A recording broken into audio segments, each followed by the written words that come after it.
ఏ గిరిజా, ఏయ్ ఇక్కడేం చేస్తున్నావే? అక్కడ అందరూ నన్ను మోసేయడానికి రెడీ అయ్యారా? లేదని అబద్ధం చెప్పను. దేవుడా, నేను బుక్ అయిపోయాను. సరే ఇంతకీ ఏమైంది? ఏం చెప్పమంటావే? ఏదో హత్య చేసిన వాడిని అరెస్ట్ చేసినట్టు ముందు రోజు నన్ను తీసుకెళ్లిపోయారు.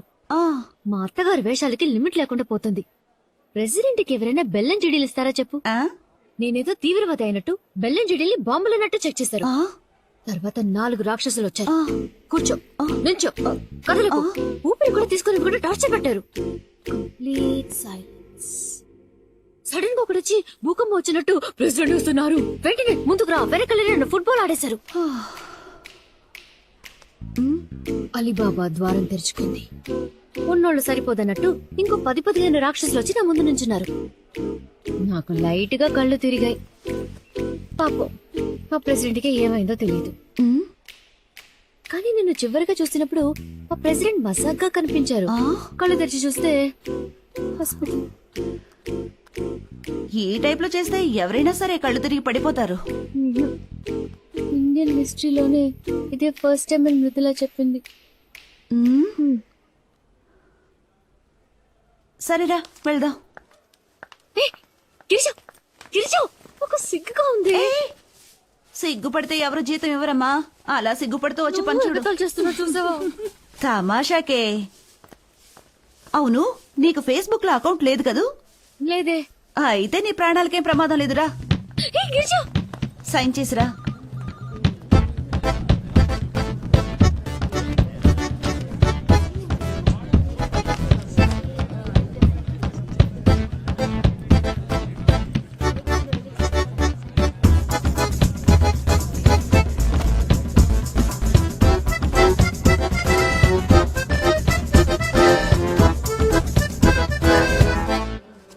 మరి 174/18 అదేమైంది?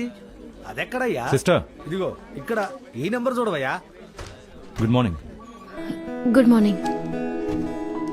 మరి ఇక్కడ వేరే సర్వే నెంబర్ ఉందయ్యా. ఇది చూడు, ఇది 136 కదా. డిఎంఓ ఆఫీసు నుంచి సర్క్యులర్ వచ్చింది. ఇకపై అన్ని ఆఫీసులను emergency box, first aid kit అన్ని ఉంచాలని చెప్పారు. ఎందుకు? అలా అని ప్రెసిడెంట్ గారే అన్నారు. యూట్యూబ్ లో కూడా వచ్చింది, వీక్ గా ఉన్నవారు సిగ్గుపడకుండా హెల్మెట్ పెట్టుకుంటే సేఫ్ అని. ఆయన ఈ దేశానికి మొదటి పౌరుడు, వయసులో పెద్దవారు. ఆయన కాళ్ళ మీద పట్టాలో తప్పులేదే, కానీ అక్కడే పడుకుండి పోవడం తప్పు. మరి భారత ప్రధాని అటల్ బిహారీ వాజ్పేయి తమిళనాడులో చిన్న పులేమ కాళ్ళ మీద పడ్డారు. ఎందుకో యూట్యూబ్ లో మీరే చూడండి. చూసి ఫేస్బుక్ లో షేర్ చేయండి. మధ్యాహ్నం భోజనం అయ్యాక మీ సీట్లలో సొమ్మసిలేగా పడుంటున్నారు. ఫస్ట్ ఎయిడ్ కిట్ కాదు, అంబులెన్స్ కు ఫోన్ చేస్తే సరిపోతుంది.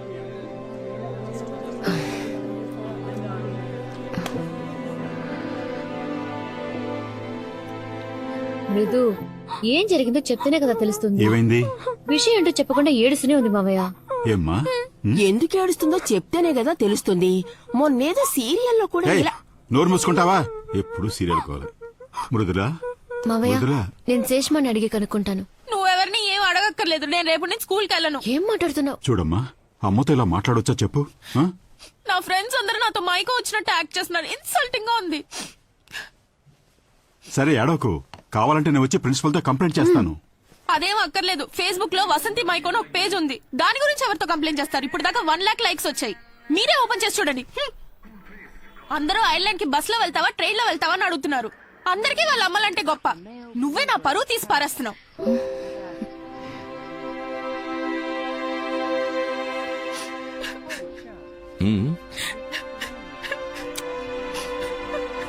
మృదులా,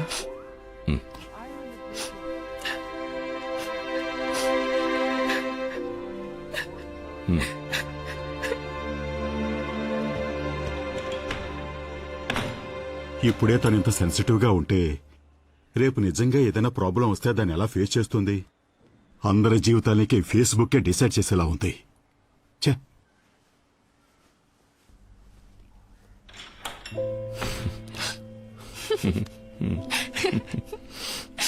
నా బంగారం. ఏంటి? అందరం డిన్నర్ కి బయటకు వెళ్తున్నాం, డ్రెస్ మార్చుకురా.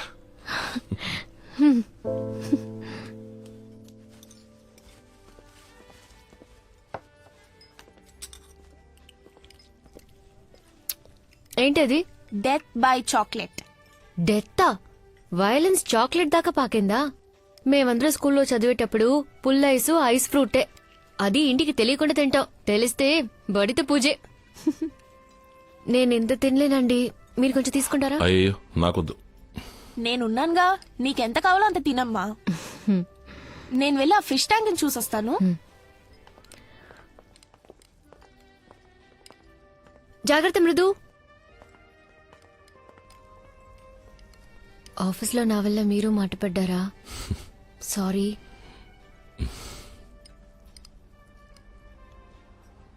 మేము ఐర్లాండ్ వెళుతున్నాం. మేమంటే? నేను మృదుల.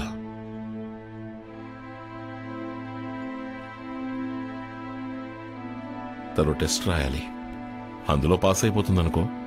స్కూల్ రికార్డ్స్ లో ప్రోగ్రెస్ బాగున్నందువల్ల వేరే ఏ ప్రాబ్లం ఉండదు. స్కూల్ పక్కనే ఒక 2 bedroom ఫ్లాట్ చూశాను.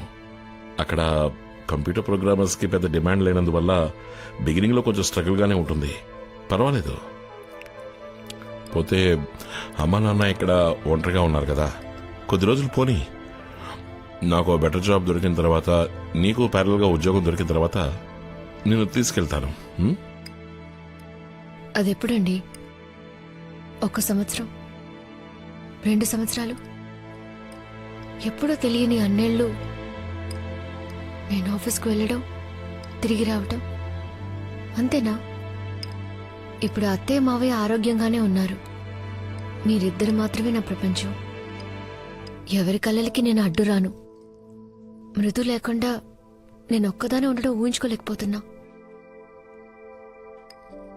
తనకి ప్రపంచం తెలియని వయసు. ఒక అమ్మగా తనకి నా తోడు అవసరం, నాకు తన తోడు అవసరం. నువ్వు అనుకునేంత చిన్నపిల్ల ఏం కాదు. తను అన్ని మేనేజ్ చేసుకోగలదు. నాతో చాలా మెచ్యూర్డ్గా మాట్లాడింది. మోరోవర్, నాతోనే తను ఉండబోయేది. అదిగాక ఇంత మంచి ఆపర్చునిటీ తనకు దొరికినప్పుడు అనవసరంగా 13 ఏళ్ల అమ్మాయికి ఆపర్చునిటీస్ కన్నా అవసరాలే ఎక్కువ ఉంటాయి. ఒక అమ్మగా నేను మాత్రమే తనకి చెప్పాల్సినవి, చెయ్యాల్సినవి తనకి తెలియకపోవచ్చు. అవి మీకు కూడా తెలియట్లేదా? మీరొక మంచి తండ్రి కావచ్చు, కానీ ఒక అమ్మగా ఎప్పటికీ ఉండలేరు. వసంతి, ముందు ఈ పాతకాలం సెంటిమెంట్స్ అన్ని వదిలేసి కొంచెం ప్రాక్టికల్ గా ఆలోచించు. అమ్మ నాన్న పిల్లలు అన్నదే కదా జీవితం. అదెప్పుడు పాత సెంటిమెంట్ అయింది? ఇంటర్నేషనల్ స్కూల్లో సిలబసే జీవితం అయితే నా కూతురు కదొద్దు. నా కూతురు నాతోనే ఉంటుంది. ప్లీజ్. నువ్వు మాట్లాడిందే చివరి వరకు మాట్లాడతావు నాకు తెలుసు. తనక్కడ చదువుకోవాలని ఆశపడుతోంది. ఒక తండ్రిగా నేను అది చెయ్యాలి. ఈ టైంలో వదిలేసి వెళ్ళిపోయి తనకేదైనా జరిగిందంటే? ఏ తప్పు జరగకుండా నేను చూసుకుంటాను. నాకు ఆ నమ్మకం లేదు. 4 గోళ్ల మధ్య తను ఇంకో వసంతి అయిపోకూడదని నాతో తీసుకెళ్లిపోతున్నాను. బరువు బాధ్యత అని ఇక్కడే కొట్టుమిట్టాడకుండా, పద్ధతులకి బానిస అయిపోకుండా తను ఈ ప్రపంచాన్ని చూడాలి, స్వేచ్ఛగా బతకాలి. తనని వదిలేసి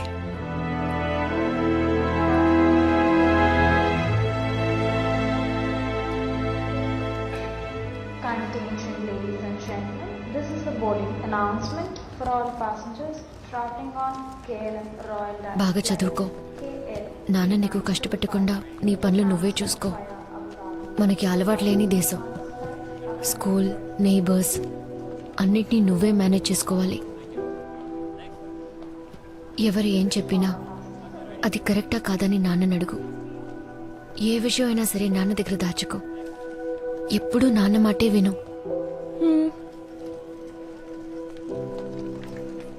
అమ్మా నాన్నలు నీ గురించి జాగ్రత్త తీసుకున్నట్టు ఇంకెవ్వరూ తీసుకోలేరు.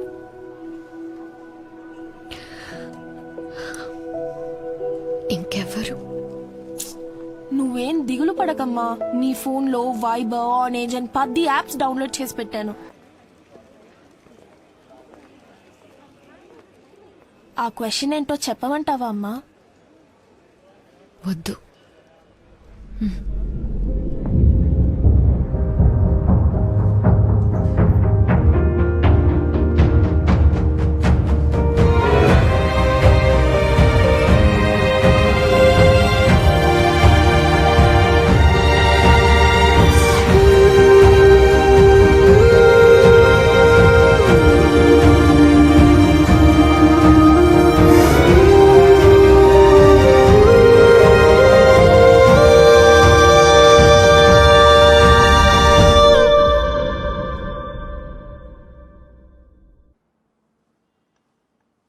ఈ రోజు తనకి స్పెషల్ క్లాస్ ఉంది. మీరు వచ్చేటప్పుడు తనని పికప్ చేసుకుని వచ్చేయండి.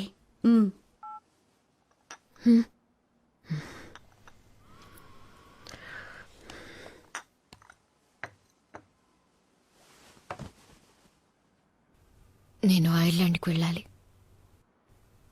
ఎట్టి పరిస్థితుల్లో నా కూతురు కోసం వెళ్ళాలి. నా భర్త కూతురు కోసం 14 ఏళ్ళు బతికేశాను. అందరూ ఫారెన్లో ఉన్నారని చెప్పుకుంటూ సరిపెట్టుకుని నేనిక్కడ ఒంటరిగా ఉండలేకపోతున్నాను గిరిజా. పెళ్లి చేసే వరకే అమ్మా నాన్నల బాధ్యత, బయట ఉన్నంత వరకే ఓ ఫ్రెండ్ బాధ్యత. కానీ వైఫ్ అలా కాదు. 10ంటికి లేచారు, పొద్దున్న టిఫిన్ కూడా చేయలేదు, 2ంటికి వచ్చి భోజనం చేస్తానని చెప్పెళ్లారని మొత్తంతో చెప్పేస్తుంది. Every wife is a witness to our husband.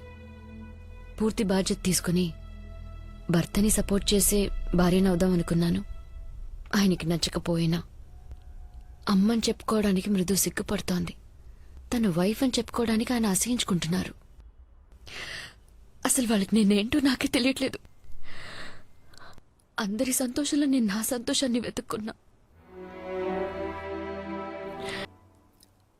అందరూ చెప్పారు, మృదులా కూడా చెప్పింది ఫేస్బుక్ చూడమని. నేను ఇప్పుడు చూడాలి. ఇప్పుడు ఎందుకు అదంతా? వద్దు. ఇంతకు మించి జరగడానికి ఏముంది? దా చూపించు.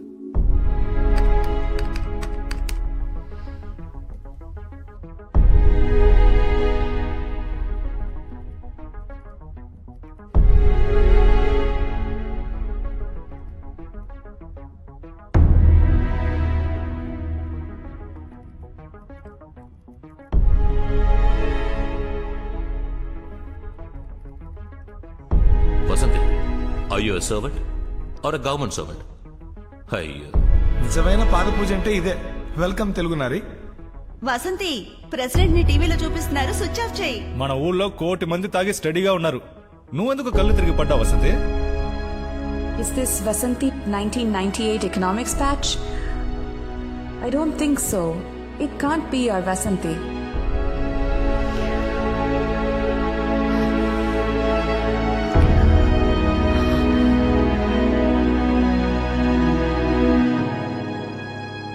వసంతి మేడం, కలెక్టర్ గారు మిమ్మల్ని పిలుస్తున్నారు.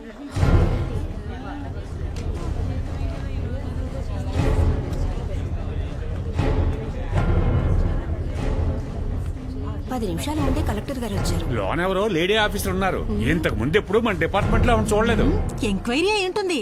లేకపోతే ఎలా కళ్ళు తిరిగి పడిందో చూపించమంటారేమో. వచ్చింది కలెక్టర్ గారు. విన్నారంటే బాగోదు.